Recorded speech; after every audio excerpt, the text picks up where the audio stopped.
Ahora estudiaremos un poco sobre medidas de dispersión y abarcaremos el rango. Es un concepto pues muy sencillito y quizá ya sonado. ¿Por qué estudiar la dispersión? Las medidas de tendencia central, como la media o la mediana, buscan resumir con un solo número un conjunto de valores. Desde este punto de vista resultan valiosas, pero no dicen nada sobre la dispersión de datos, es decir, no describen en qué medida difieren entre sí los valores. Veamos este ejemplo. Se analizan las calificaciones de los estudiantes de tres grupos en un examen de probabilidad. Fíjense cómo aquí el grupo A, pues se observa que está muy nivelado el nivel de aprendizaje de ese grupo, ¿no? Todos por ahí como por 7. Aquí en el grupo B hay algunos muy buenos, muy buenos. Hay uno perdido y uno que pues prácticamente está en el limbo, o sea, está totalmente perdido.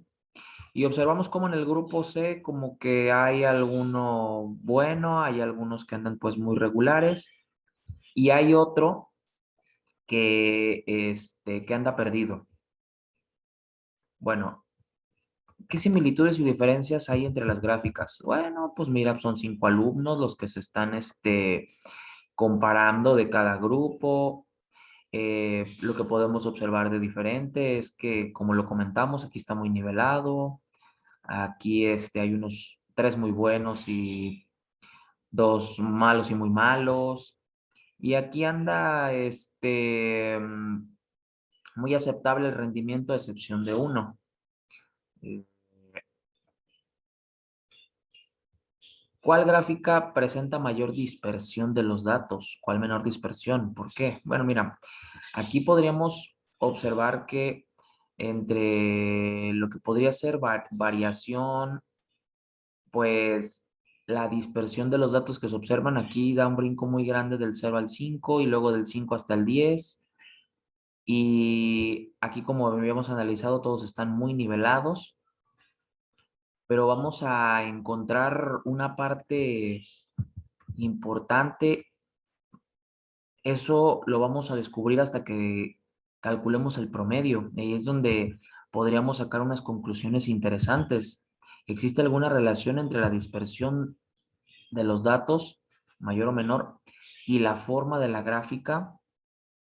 Fíjense que aquí con la dispersión que tienen los datos, donde vemos que por acá suenan muy dispersos y por acá aparecen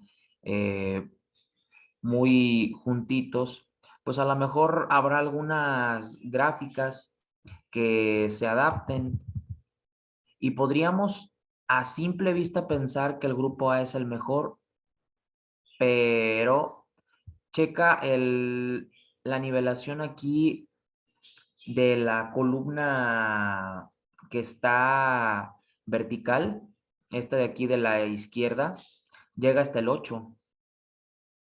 Por eso estas tres barras se ven como muy arriba, ¿no?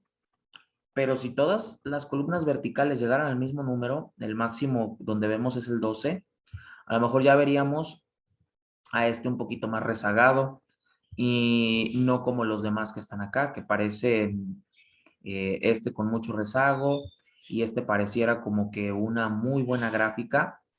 Entonces, probablemente en esa nivelación de la columna izquierda, pues tendríamos una visión más objetiva y quizá las formas de las gráficas, pues pudieran ser diferentes para cada caso. Para comparar los tres grupos, ¿qué medida de tendencia central recomendarías usar? Lo que pasa es que en los tres sale el mismo promedio. Y entonces en los tres sale de promedio 7. Entonces ahí, quizá analizando la dispersión que hay de los datos, pues probablemente con la mediana nos diéramos otra idea diferente de cómo están los grupos. La moda quizá no sería tan buena opción. Para el grupo A sí, moda mediana y media, pues van a salir la misma. Pero para el B pensaríamos que está todo perfecto con una moda de 10 y para el C, pues quizá una moda de 8 no hable tan mal del grupo.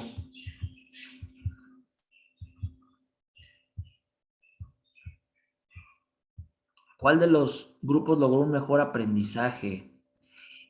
Y es que lo que pasa es que pareciera que en el grupo A andan todos apenas por la probatoria.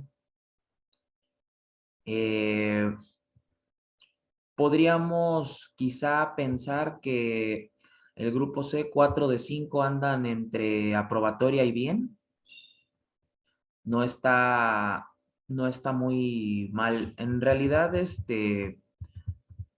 no es tan fácil sacar este tipo de conclusiones, pero al ir viendo con atención la pregunta, porque esta pregunta dice cuál de los grupos logró un mejor aprendizaje, bueno, ahí podríamos analizar ya como grupo qué tal, pero sabiendo que los tres sacaron el mismo promedio, entonces ahí ya viene siendo pues a una decisión de criterio con observación. Rango. Supongamos que un guía de turismo puede mencionar que una laguna tiene 1.2 metros de profundidad. Supongamos que usted no sabe nadar. ¿Desearía cruzarla sin solicitar mayor información? Quizá no. Probablemente se preguntaría cuántos metros es su máxima profundidad, cuántos metros es su mínima profundidad. Si mide 1.4 metros de máxima profundidad y 1 metro de mínima profundidad, ¿la cruzaría? Yo claro que sí. Si mide 1.9 metros de máxima profundidad, no, aquí ya me pasó. Y 0.5 metros de mínima profundidad, pues esto es muy poquito, pero también a lo mejor quizá me gustaría saber qué tanta distancia mide todo esto. ¿La cruzaría? Creo que voy más por la primera. Cuando los datos se encuentran poco dispersos, es decir, acumulados alrededor de la media aritmética, este valor se considera representativa de los datos. Por el contrario, una medida grande de dispersión indica que la media no es confiable, como cuando vimos en las gráficas que había unos datos muy dispersos y quizá ahí el promedio no es una medida confiable. El rango o recorrido es un valor numérico que indica la diferencia entre el valor mínimo, máximo y el mínimo de una población o muestra estadística. Suele ser utilizado para obtener la dispersión total. Es decir, si tenemos una muestra con dos observaciones, 10 y 100 pesos, el rango será de 90 pesos. Sobre todo en finanzas, el rango es muy útil para observar cuán grande podría llegar a ser una variación o cambio. Vale la pena mencionar también que en no pocas ocasiones el rango no es una medida fija. Por ejemplo, imaginemos que el crecimiento del Producto Interno Bruto, del PIB, de un país ha estado entre el 3 y el 5% durante los últimos 20 años. El rango para estos datos será del 2%, pero esto no quiere decir que siempre vaya a ser ese. De modo que si en el año 21 el crecimiento es del 1%, el rango de los últimos 21 años pasará del 2 al 6%. La fórmula que se emplea para el rango, pues es el dato mayor menos el dato menor, que es algo pues quizá ya conocido. Muy bien. Y entonces, cuando puedas observar aquí como, por ejemplo, con calcular medias aritméticas, qué tal sale la media aritmética, la diferencia entre la calificación mayor y la menor de cada muestra de los grupos, pues a lo mejor en el rango verías qué tan diferente sale y en la media qué tan diferente o qué tan igual sale. ¿Por qué? Pues porque el rango te hablaría de cuánto hay de dispersión de los datos y en la media, pues bueno, muy probablemente también salgan iguales.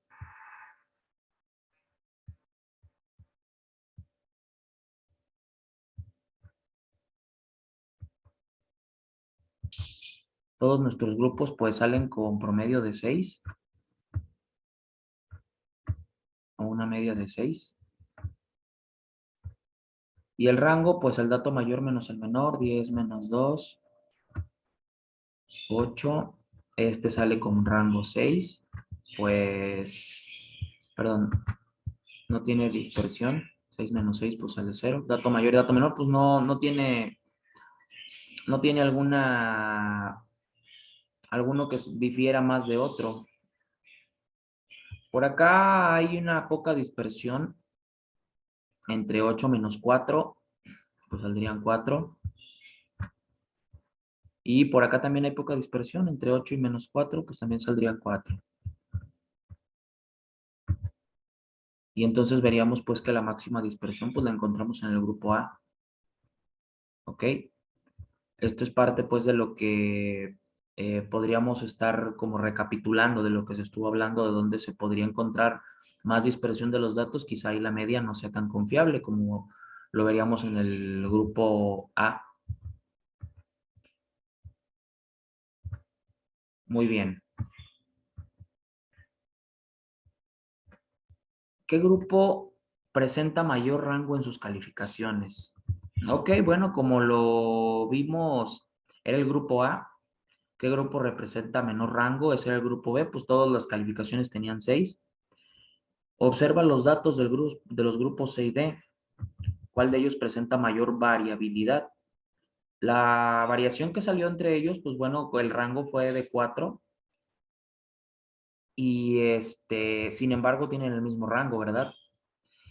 Si estamos hablando de que tienen el mismo rango, sí, en efecto, tienen el mismo rango y estuvimos hablando de la variabilidad que hay de las calificaciones.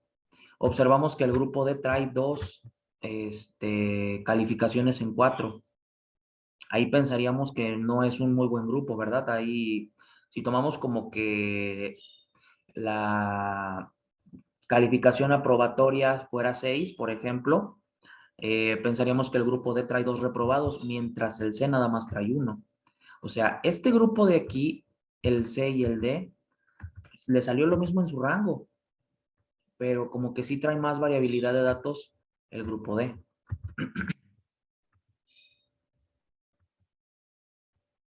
Muy bien.